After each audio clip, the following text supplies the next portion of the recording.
ओंकारं बिन्दुसंयुक्तं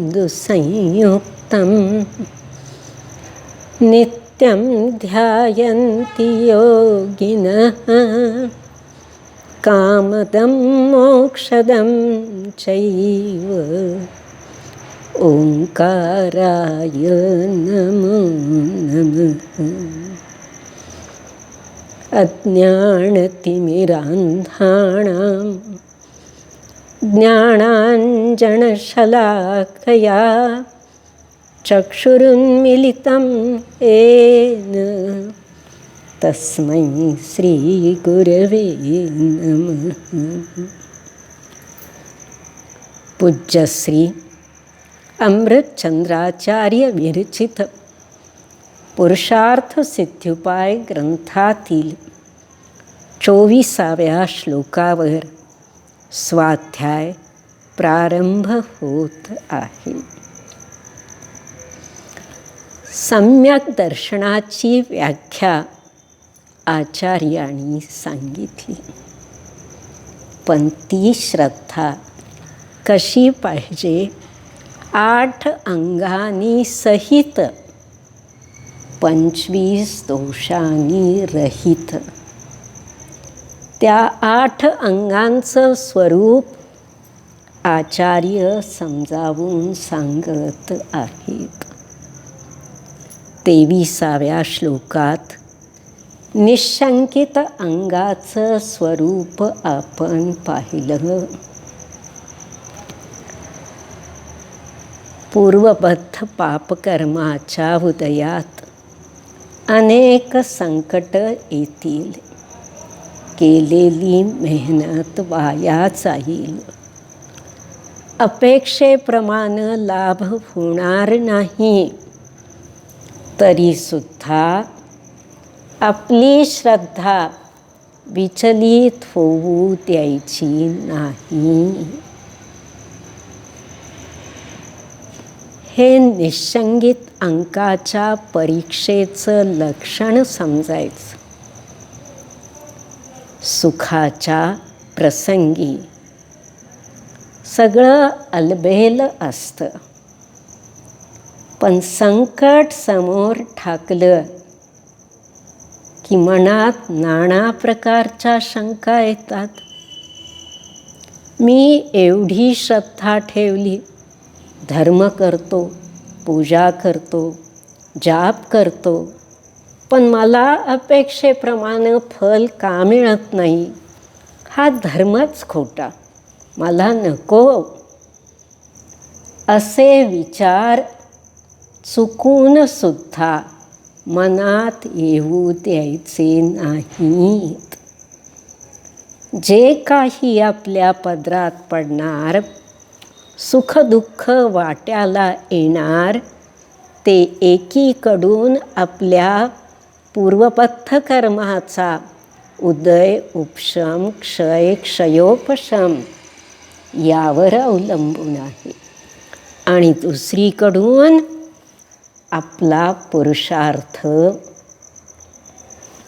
भगवंतानी मार्ग सांगितला, त्यांनी त्यांचं काम केलं. आचार्यांनी ग्रंथ लिपिबद्ध केले, आमच्यावर अनंत उपकार करून ठेवले.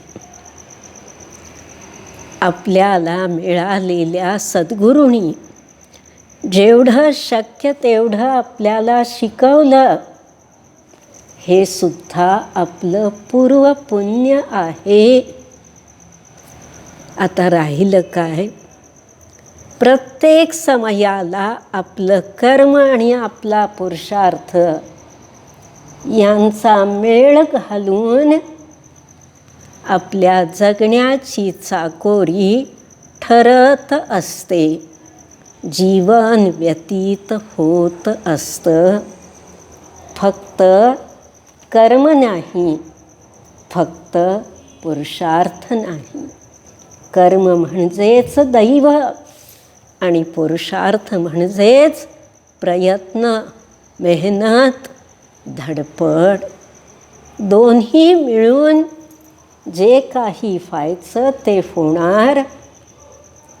पण भगवंतावर धर्मावर, शास्त्रावर अविश्वास दाखवायचा नाही. निशंकित अंगानंतर निकांक्षित अंगाची व्याख्या आपण पाहत आहोत. इह जन्मनि विभवाती न्यमूत्रचक्रित्वकेशवत्वातिन् एकान्तवात दूषित परसमयानपि च नाकाङ्क्षेत्. जन्मनि विभवाति न्यमूत्रचक्रित्वकेशवत्वातिन् एकान्तवात दूषित परसमयानपि च नाकाङ्क्षेत्. पहा, आचार्य किती मार्मिक शब्दात समजावून सांगतात. इह जन्मनी विभवातिनी, मी एवढा धर्म करतो, व्रत वैकल्य केली, 5 उपवास, 10 उपवास, 16 उपवास, 32 उपवास केले, मग त्याचं फल म्हणून मला खूप वैभव मिळायला पाहिजे. अमूत्र म्हणजे परलोकी, चक्रित्व केशवत्वादीन, मी चक्रवर्ती व्हावं, नारायण प्रति नारायण व्हावं, इंद्र अहमिंद्र व्हावं, आणि सत्ता संपत्ती कीर्ती हे सगळं माझ्या पदरात पडावं. एवढंच काय, पण ज्या धर्मात देव पावत नाहीत, काही देत नाहीत, प्रसन्न होत नाहीत, आमचं संकट निवारण करत नाहीत, त्या देवाची भक्ती करण्यापेक्षा चांगलं की हो, जिथं देव पावतात तिथं जाऊन भक्ती करावी, असे विचार मनात येऊ द्यायचे नाही. एकांतवात दूषित परसमय, जिथं सरागी देवाला देवत्व बहाल केलं जातं,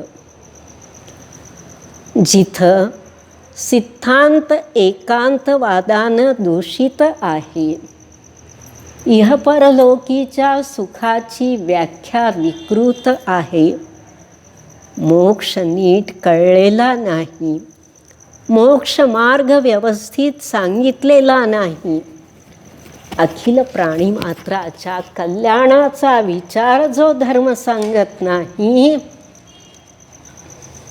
त्या धर्माचं आचरण कदाचित पाळायला सोपं असेल तरीसुद्धा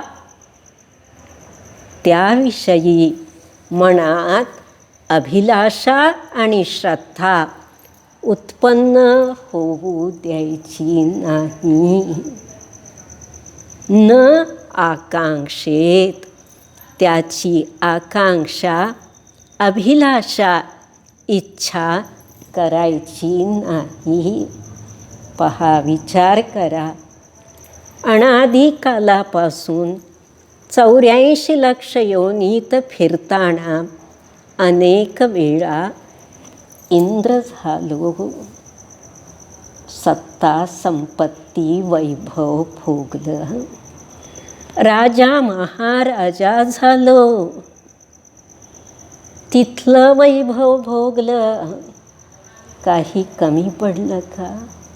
नाही, भरपूर मिळालं, पुण्याच्या उदयात मिळालं, पुण्य संपलं की डोळ्यासमोर निघून गेलं. कधी तृप्ती झाली का? ते कायमचं राहणार आहे का? किंवा वारसा हक्कानं 63 शलाका पुरुषांपैकी कोणतं पद मिळणार आहे का? नाही. धर्म आत्मकल्याणासाठी आचरणात आणण्याची गोष्ट आहे, कारण धर्म वस्तूचा स्वभाव आहे. धर्माची व्याख्याच समंतभद्र स्वामींनी काय केली रत्नकरण शावकाचारमध्ये? संसार दुःखतः सत्वान यो धर्त्युत्तमे सुखे. ज्याचं आचरण केल्यामुळं संसारातील सर्व दुःखापासून या जीवाची सुटका होणार आहे, उत्तम शाश्वत परद्रव्य निरपेक्ष सुखाची प्राप्ती होणार आहे, तो खरा धर्म. आज पूर्वपुण्याईनं श्रावकाच्या कुलात आपला जन्म झालेला आहे. जिनधर्म मिळालेला आहे, काही उपदेश ग्रहण करण्याची बौद्धिक पात्रता पण प्राप्त झालेली. या भांडवलाचा सदुपयोग करून होईल तेवढं सदाचार, व्यसनमुक्त जीवन जगत चारित्र्य पालन करण्याचा प्रयत्न करायचा की राखेसाठी चंदन जाळायचं? जहाजावर बसलो आहोत, कावळा येऊन तिथं शिडावर बसलाय, काव काव करतोय आणि त्याला उडवून लावण्यासाठी हातातलं चिंतामणी रत्न, कोहिनूर हिरा जर त्या कावळ्याच्या दिशेनं फेकून मारला, कावळा जाईल न जाईल, पण आमच्या हातातली ती अनमोल वस्तू आम्ही आमच्या हातानं गमावल्यासारखी होईल. म्हणून धर्माचरण करताना भोगोपभोगाची अभिलाषा मनात ठेवायची नाही. इथं आचरण फार कडक आहे हो. निर्जल उपवास करावे लागतात. एकाशन करायचं म्हटलं की एका बैठकीनं जेवायचं. कंदमुळं खाऊ नका, रात्री जेवू नका, अमकं करू नका. काय अवघड आहे असे विचार सहजासहजी मनात येतात, येऊ शकतात. कारण अनादिकालापासून असंयमानच वागायची आम्हाला सवय लागलेली आहे. मग सदाचार कसा होणार? धर्म कसा रुचणार?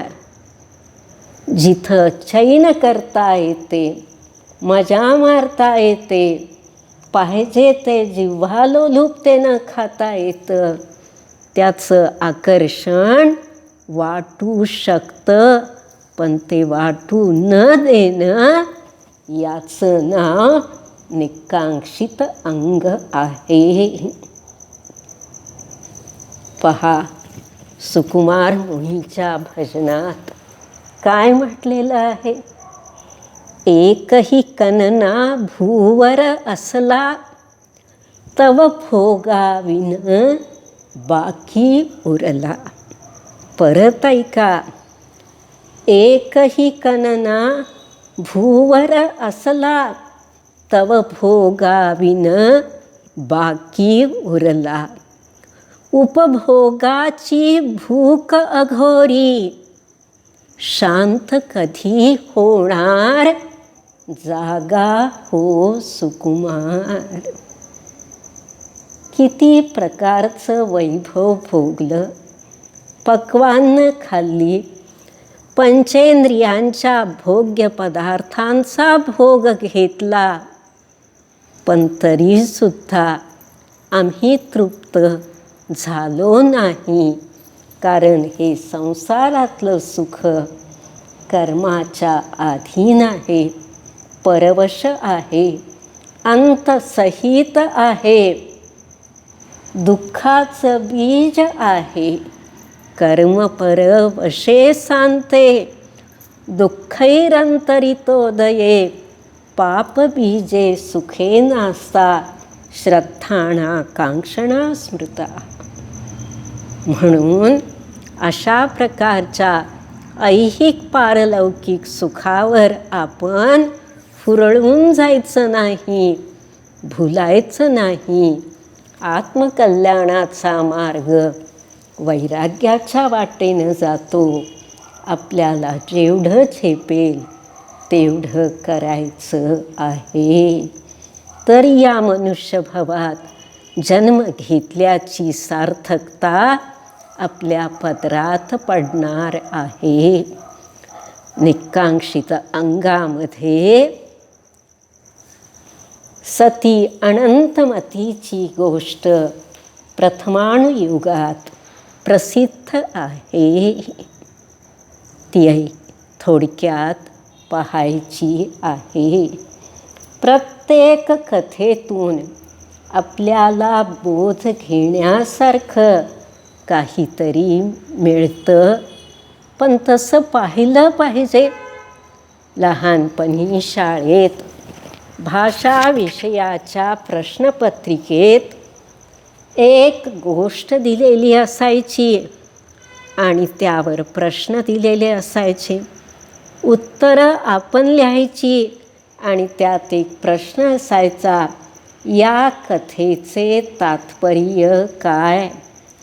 तसं अनेक प्रकारच्या कथा आपण वाचतो, बातम्या वाचतो, मालिका पाहतो, पुस्तकं वाचतो, एकमेकाचं जीवन खोलवर न्याहाळून पाहतो, पण त्यातून बोध काय घेतो?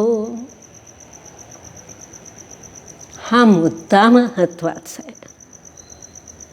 तर पहा, ज्या चंपापूर नगरात वासुपूज्य भगवंतांची 5ही कल्याणक झाली.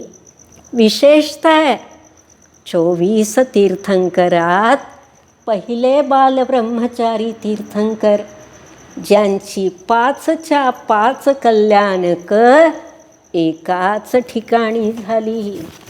त्या चंपापूर नगरात प्रियदत्त नावाचे एक शेठजी, त्यांच्या पत्नीचं नाव अंगवती, सुखाचा संसार करत होते. त्यांना एक मुलगी होती, तिचं नाव अनंतमती. पती पत्नी दोघंही अत्यंत धर्मात्मा, दान पूजा व्रत जप तप करण्यात सुखानं त्यांचा काल व्यतीत होत होता.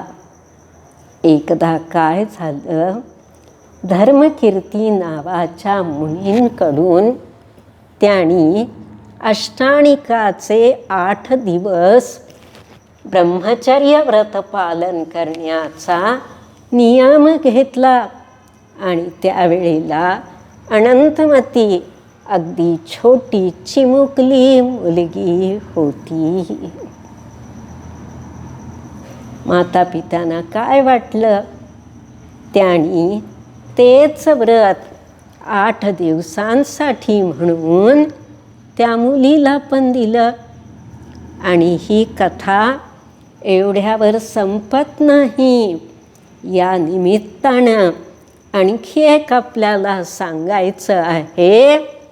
पूर्वीच्या काळात खरोखर पती पत्नी अष्टाणिकाचे 8 दिवस ब्रह्मचर्य व्रत पाळायचे. अकलंक निष्कलंकाच्या कथेत सुद्धा असं आहे. धर्मग्रंथ सांगतात, आषाढ महिन्याला शुची म्हणतात, कार्तिक महिन्याला ऊर्ज म्हणतात आणि फाल्गुन महिन्याला तपस्या म्हणतात. याच 3 महिन्याच्या शुक्ल पक्षात अष्टमी ते पौर्णिमा नंदीश्वर पर्व किंवा अष्टाणिक पर्व येतं. शुची म्हणजे पवित्र, ऊर्ज म्हणजे शक्ती, तपस्या शब्दाचा अर्थ तर आपल्याला माहीत आहे. कर्मक्षयासाठी जे केलं जातं ते तप ही परंपराच आहे. आगम सांगतं अष्टाणिकाचे 8 दिवस ब्रह्मचर्य व्रत पाळावं. आणि आपल्याकडं अशी परंपरा आहे, नवीन लग्न झालेल्या जोडप्यांनी पहिल्या अष्टाणिकात, कमीत कमी विवाहानंतरच्या पहिल्या अष्टाणिकात ब्रह्मचर्य पाळावं म्हणून नव्या नवरीला 8 दिवस एकतर माहेरी पाठवतात किंवा अन्य नातलगांच्या घरी पाठवतात. तर काय झालं, माता पित्यांनी 8 दिवसांचं ब्रह्मचर्य व्रत घेतलं आणि त्या छोट्याशा चिमुरड्या मुलीला पण एक विनोद म्हणून, गंमत म्हणून ते व्रत दिलं. काळ पुढं सरकत गेला. छोटीशी मुलगी तारुण्यावस्थेला पोहोचली. मूळचीच सुंदर सुशील मुलगी, मर्यादशील, शालीन, तिचं रूप सगळ्यांच्या डोळ्यात भरू लागलं. एक दिवस ही तरुण अनंतमती आपल्या अनेक मैत्रिणींच्या बरोबर नगराबाहेर उद्यानात क्रीडा करायला म्हणून गेली आणि सगळ्या मुली तिथं आलटून पालटून झोक्यावर बसून झोका खेळत होत्या. आकाशमार्गानं जाणाऱ्या एका विद्याधरानं या मुलीचं सौंदर्य रूप पाहिलं. तो खाली आला, या मुलीचं हरण केलं आणि विमानात घेऊन जाऊ लागला. वास्तविक काही दिवस अगोदर घरात माता पित्यांची चर्चा चालली होती. आता अनंतमती तरुण झाली. आपण तिच्यासाठी असाच सुंदर, सुशील, सुसंस्कृत तरुण वर म्हणून पाहूया. वरसंशोधनाची चर्चा चालली असताना अनंतमतीनं माता पित्यांना उत्तर दिलं होतं, आई बाबा, माझ्यासाठी वरसंशोधन करू नका. मला तुम्ही ब्रह्मचर्य व्रत दिलेलं आहे. अगं मुली, आम्ही तुला फक्त 8 दिवसांचं व्रत दिलं होतं, तेही विनोद म्हणून. आता तुला त्याचं बंधन नाही. मुलीला ते पटलेलं नव्हतं. तिनं ठामपणे सांगितलेलं होतं, बाबा, व्रतात कसला विनोद? तुम्ही समजत असाल की 8च दिवसांचं व्रत दिलं, पण मी मात्र माझ्या भावनेनं आणि श्रद्धेनं ते आजीवन ग्रहण केलं आहे. परत या विषयावर मला चर्चा नको आहे. मी विवाह करणार नाही. आणि अशा एका सुशील ब्रह्मचारिणीचं हरण करून तो विद्याधर घेऊन जात असताना ही मुलगी न घाबरता नमोकार मंत्राचे जाप करू लागली. वनदेवतांनी प्रकट होऊन त्या विद्याधराला शिक्षा दिली. तो घाबरला. त्यानं या मुलीला एका वनात वरून खाली सोडून दिलं. त्याचा तो निघून गेला आणि त्या वनात एका भिल्लानं या मुलीला पाहिलं. दुर्दैवाचे दशावतार सुरू झाल्यानंतर संकट दाहात ईशानी येतात. भिल्लानं तेच केलं. त्या रूपावर तो भाळला. तिच्यावर अतिप्रसंग करायचा प्रयत्न केल्यावर वनदेवतांनी तिथं पण रक्षण केलं. त्या भिल्लानं पैशाच्या लोभानं एका शेठजींना या मुलीला विकून टाकलं. शेठजींनी पैशाच्या लोभानं या मुलीला एका वेश्येच्या ताब्यात दिलं आणि त्या वेश्येनं पैशासाठी राजाच्या हवाली केलं. पहा कशी संकट परंपरा एका मागोमाग एक अनंतमतीवर कोसळू लागलेली आहे. आणि आजच्या वातावरणात तर आपण हे प्रकर्षानं अनुभवत आहोत. राजा सत्ताधीश त्यानंही अतिप्रसंग करायचा प्रयत्न केल्यानंतर वनदेवतांनी तिथं पण या मुलीचं रक्षण केलं. राजानं वैभवाचं प्रलोभन दाखवलं. पट्टराणी बनवायचं आश्वासन दिलं. पण अनंतमती आपल्या व्रतापासून च्युत झाली नाही. तिला भोगोपभोगाच्या कोणत्याही सामग्रीचा मोह झाला नाही. ती अत्यंत दृढ राहिली आणि हळूहळू कुणा सज्जनाच्या सोबतीनं अयोध्या नगरात आली. तिथं पद्मश्री नावाच्या आरिकेजवळ राहिली आणि धार्मिक अध्ययन करू लागली.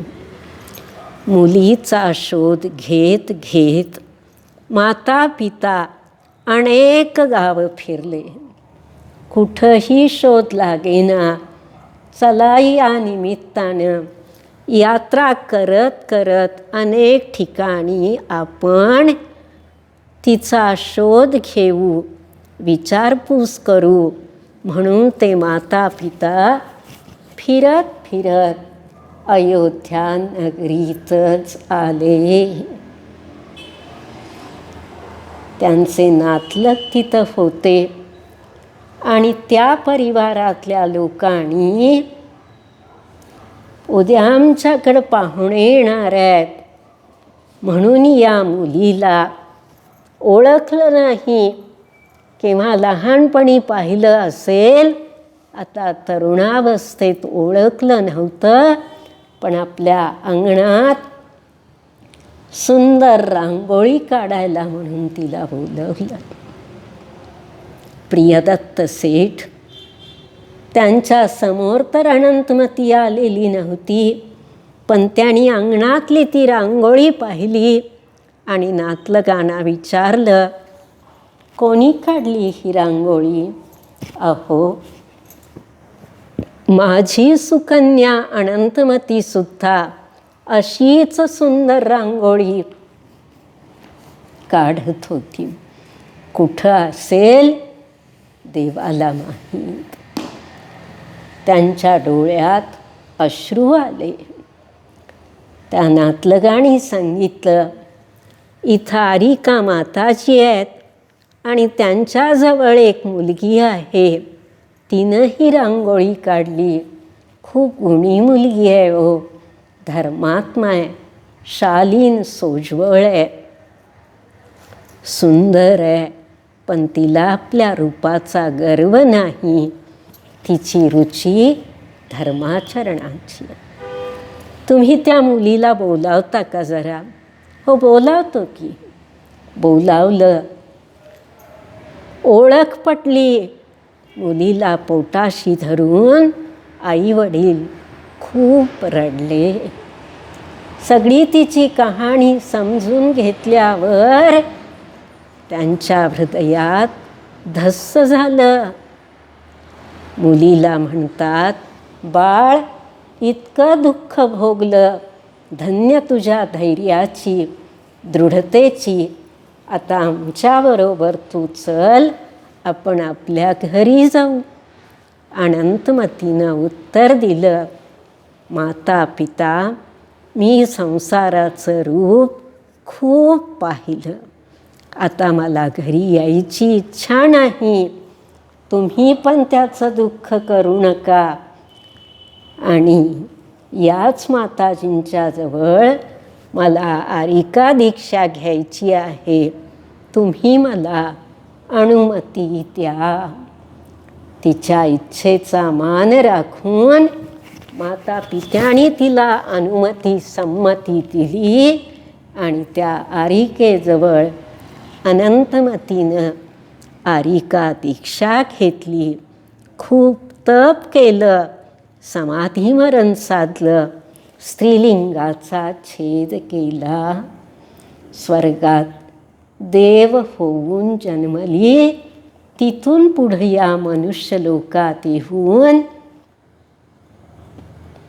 तप करून मोक्षाला जाईल. हे सगळं का झालं? धर्माचरण करताना संकट आलं तरी ढळायचं नाही.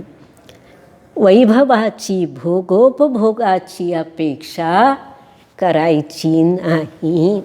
पहा, 63 शलाका पुरुषात 18 पुरुष असे आहेत जे नियमानं अधोगतीला जातात.